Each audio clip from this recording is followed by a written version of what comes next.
রমজান মাসে দুপুর 12টায় আল্লাহর একটি খাস নাম যদি কেউ 7 বার পড়তে পারে, আমার আল্লাহ তার মনের সব আশা পূরণ করে দেবে ইনশাআল্লাহ। আল্লাহর কসম করে বলছি প্রিয় ভাইরা আমার, রমজান মাস এটি গুরুত্বপূর্ণ মাস, দোয়া কবুলের মাস। রমজান শাহরুর রমাদান, এই যে রমাদানে আল্লাযী উনজিলা ফিল কোরআন, আমার আল্লাহ কোরআন নাজিল করেছেন। সুবহানাল্লাহ, কোরআন নাজিলের মাস রমজান মাস।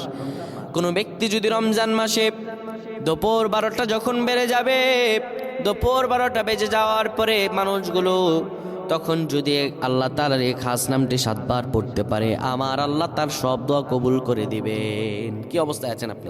সন্তান কথা শুনছে না, বিদেশে যাচ্ছেন কিন্তু যেতে পারতেছেন না, কোনো আয় উন্নতি নেই, ইনকাম যা করেন তার চাইতে আরো বেশি খরচ হয়ে যায়, বিপদের পর বিপদ, আপনি বিপদ থেকে উঠতেই পারতেছেন না। এই আমলটা করেন, এই আমলটা করেন, আজকে আল্লাহ তাআলা আপনাকে ফলাফল দান করে দেবে ইনশাআল্লাহ। সপ্তাহখানেক আপনি ফলাফল পাবেন ইনশাআল্লাহ। যখন দুপুর 12টা বেজে যাবে, আপনি তখন কোনো মসজিদ কিংবা ঘরের একটি কোনায় বসে যাবেন, যায় নামাজ বিছিয়ে বসবেন। এরপরে আপনি 10 বার দুরূদ শরীফ পড়বেন। এরপরে আপনি 7 বার পড়বেন আর রহমান আর রহমান আর রহমান। এরপরে আবার 10 বার দুরূদ শরীফ পড়বেন, 3 বার ইখলাস পড়ে আল্লাহ তাআলার কাছে দোয়া করবেন। এইভাবে যদি দোয়া করতে পারেন, আমার আল্লাহ তাআলা আপনার সব দোয়াগুলো কবুল আর মঞ্জুর করে নিবে।